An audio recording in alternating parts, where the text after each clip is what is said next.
Jane and I have obviously been in this panel for 21 years. So Kelly and Frankie, some of our newer loose faces, so we thought it was time we put some throwback topics to them to see what they think and whether we have changed our minds. So are you ready, Kelly and Frankie? I'm really excited, just from those pictures. OK, don't laugh at our hairstyles. Promise, promise, promise. No promises made. OK, all right, OK. This is from 2014. The Oscar for the cheesiest chat-up line surely has to go to George Clooney. So one of the emails says that he said, shouldn't the reported hottest man in the world meet with the hottest human rights lawyer in the world? My husband's opening line to me, and I did ask for it because I was wearing quite a plunging dress, was great. Bazookas. And I married him. It was as subtle as a brick. Them were the days, them were the days. Your hair's not even bad, either of you. Yeah. Oh, I don't know. Kay, your hair's like, I know. what's her name? Jennifer. It's weird, I don't even recognise myself. It's really odd. I have no recollection of being on that, doing that, having you that not? chat. I don't even know who you are. But it's like the cheesy chat-up line. I don't think we have that conversation anymore. Do boys still do cheesy chat-up lines? Did Wayne do I don't cheesy know. I chat-up suppose because lines? so much of it is done online now. I guess, like, what's the opening message? Like, hi.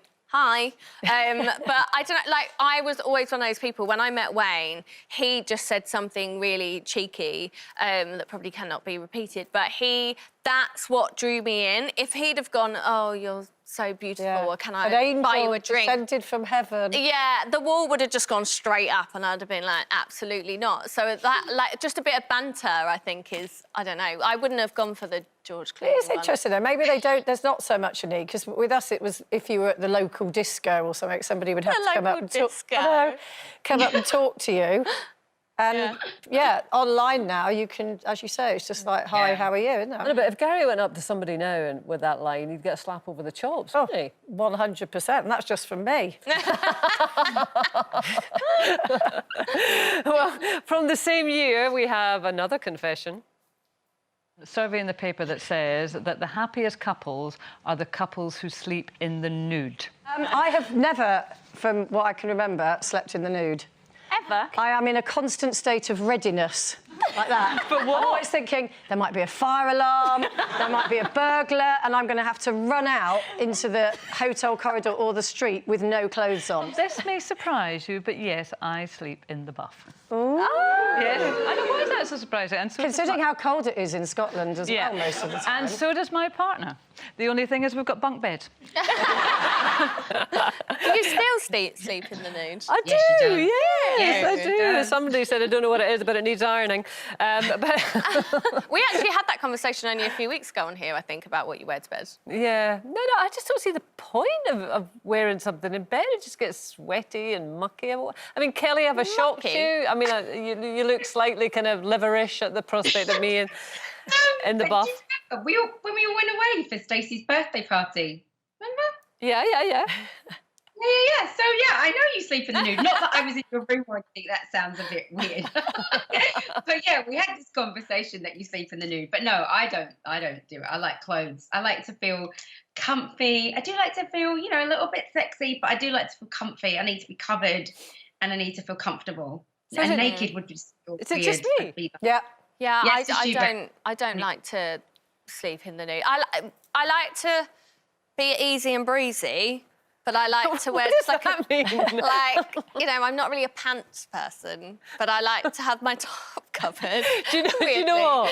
In 8 years' time, we're going to replay this clip, and it's going to be Frankie Bridge going, I'm not really a pants person. In her windsuit nightie. I know. You know what, though? My mum did exactly what Jane said, and she's going to kill me. She was working in a hotel, thought she was going out to the toilet, shut the door behind her, just in her pants, and locked herself out of her room. See? And had to go all the way down to reception in a glass lift. Oh, and someone to let her back in her room. And I rest my case. security there watching her. Carol on- McGiffin did that. Absolutely starkers if you're watching Carol. And I seem to remember she rolled herself up in a carpet.